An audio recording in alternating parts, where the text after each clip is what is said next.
It's more than a humanitarian crisis. It is a crisis of humanity.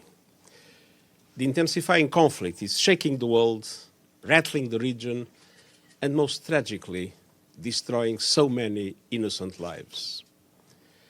Ground operations by the Israel Defense Forces and continued bombardment are hitting civilians, hospitals, refugee camps, mosques, church, and UN facilities, including shelters.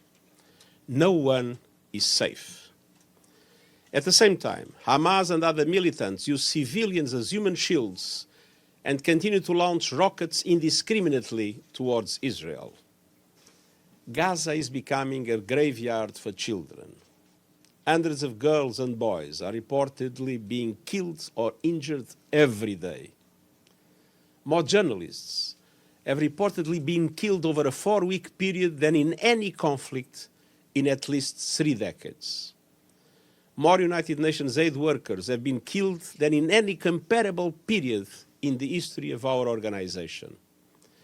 And the unfolding catastrophe makes the need for a humanitarian ceasefire more urgent with every passing hour. The parties to the conflict, and indeed the international community, face an immediate and fundamental responsibility to stop the inhuman collective suffering and dramatically expand humanitarian aid to Gaza. Some life-saving aid is getting into Gaza from Egypt through the Rafah crossing. But the trickle of assistance does not meet the ocean of need. And let's be clear, the Rafah crossing alone does not have the capacity to process 8 trucks at the scale required. Just over 400 trucks have crossed into Gaza over the past 2 weeks, compared with 500 a day before the conflict. And crucially, this does not include fuel.